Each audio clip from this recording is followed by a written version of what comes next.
আরে আরে বান্দরে তো আমার নিয়ে গেল, মানিব্যাগ নিয়ে গেল ভাই, এখন কি করি? আরে ধর ধর ধর, আরে নিয়ে গেল তো ধর। এখন কি করবো আমরা? আমাদের কাছে তো এখন আর টাকাও নেই, এটার বিল দিব কেমন? আরে চিন্তা করিস না, খাইতে থাক তুই, বিলের কথা পরে ভাবা যাবে। আরে ভাই কিভাবে খাবো বল? অর্ডার দিছি, এখন কিছুই নাই, এখন মানিব্যাগও নিয়ে গেল বান্দরে। আরে ভাই সামনে খাবার থাকলে আগে খেয়ে নি, পরে দেখা যাবে।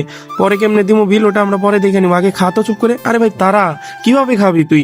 বিল না দিয়ে পারলে তো আমাদের দোকানদার যাইতেই দিবে না। আরে এখানে আমার একটা বুদ্ধি আছে, শোন, আমরা বিলও দিব না, কিন্তু ফ্রিতে খাবো, আর সাথে ওদের কাছ থেকে টাকাও নিব। আমার কাছে একটা জবরদস্ত প্ল্যান আছে, তাই নাকি ভাই? হ্যাঁ আছে। তুই আমার কথা মতন কাজ কর, আমি যা যা বলবো তাই তাই কর, শুধু দেখতে থাক আমি কি করি। আচ্ছা ভাই ঠিক আছে, তাহলে খা, আমিও খেতে থাকি। আমার কাছে কিন্তু এক টাকাও নাই, তোমার উপরে ভরসা করে খাইলাম ভাই কিন্তু। আরে খা। শোন, ওদের উপরে আমার নজর রাখবি, ওদের কথাবার্তার ধরন আমার কাছে ঠিক রাখতেছে না, তুই ওদের উপরে কড়াদারি নজর রাখবি যাতে কিছু না করতে পারে। আরে মালিক চিন্তা করেন না, শকুনের চোখ আমার, দেখতে থাকেন কি করি। হ্যাঁ দেখতে থাক, খাইতে থাক, আমরা আছি, সমস্যা নাই। কিন্তু ভাই তুই প্ল্যানটা কি করলি?